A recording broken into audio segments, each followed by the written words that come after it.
Hello everybody, thank you for joining us. Today we're going to draw a person sitting on the knees, on the legs, on the shin and the calf and on the thighs.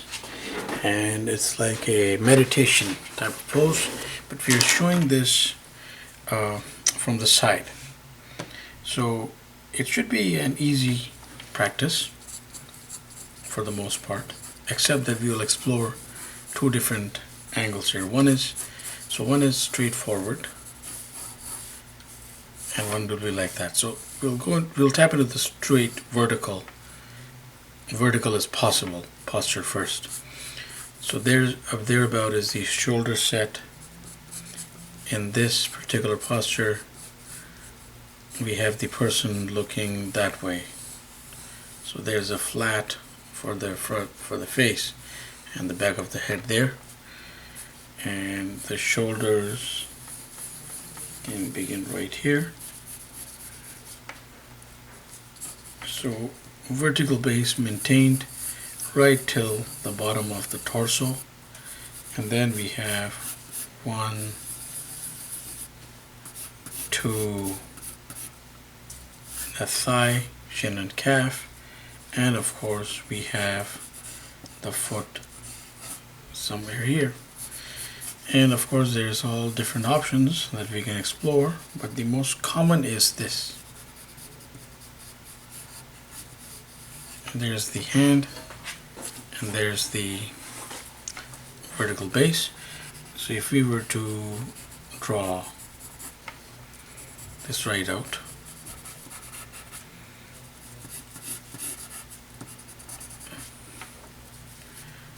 it would come together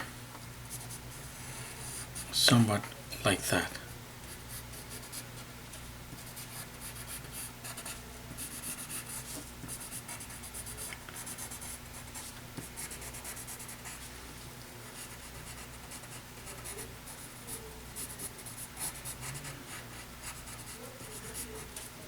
It's going into the chest, and of course there is the knee, and as I said, the shin and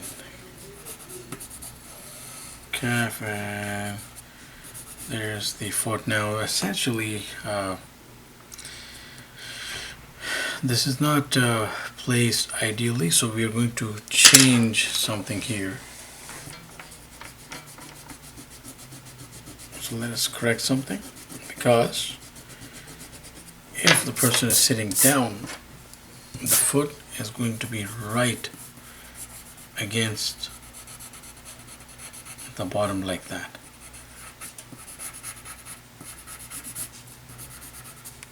Whether the person is wearing shoes or not. So if they're clunky shoes, yes, then his body will be automatically driven up. Otherwise, most likely this is what we will end up seeing. The toes could be like that. If it's like barefoot, most likely like that. Or one of them could be to the side, and then there could be like more character in it, with all the different digits of the foot appearing at certain angles, if possible, in different placements. But that is the last concern in this exercise. Right now we have the outset of the anatomy as it will be facing us, and from that angle the anatomy will be on a bare arm anyways, something along this line as we have put in.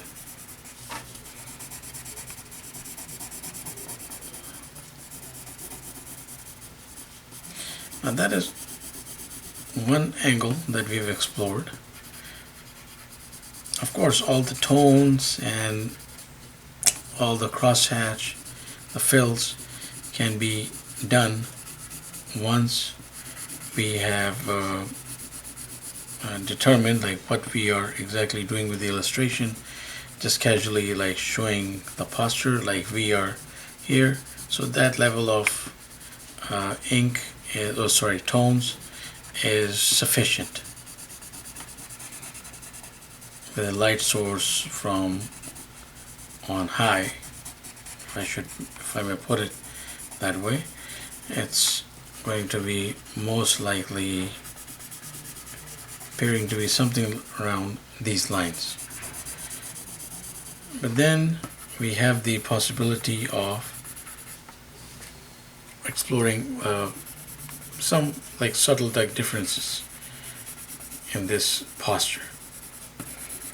We'll get to those in a second. I need to grab a pen for this. So if there is a slight hunch in this, this need not change. This portion, the thighs, the foot can remain where they are.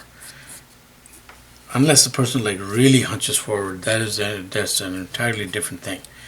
But right here we have curvature now. So a sharp curvature coming in, shoulder set around here, arms, if still resting here,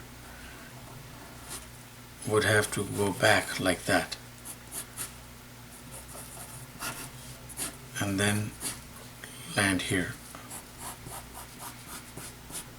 Everything is crunched, everything is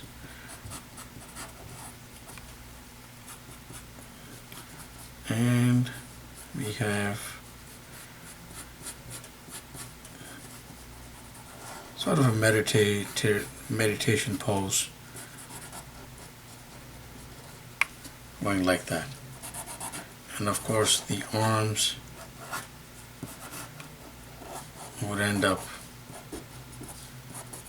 right around there with all the accompanying tones and crunch falling into place. Again, it will all depend on what we're looking to accomplish. That's without the movement of this portion. And we could have a partial crunch with the head stationed right here. So those different options without moving this structure, and even necessarily without moving this. And if he was here, the shoulder would be here and the arm would still have that much length, not to sit on the thigh, but to remain standing but bent and still coming up on that knee. Of course, you could place the hands here on the side. That's a completely different exercise. So we will just highlight one of the postures here, probably the second one, because it's a more challenging one, and I think that we did that as the second option. The first one I think was fairly visible, so let's make the second option a little more visible to round this up.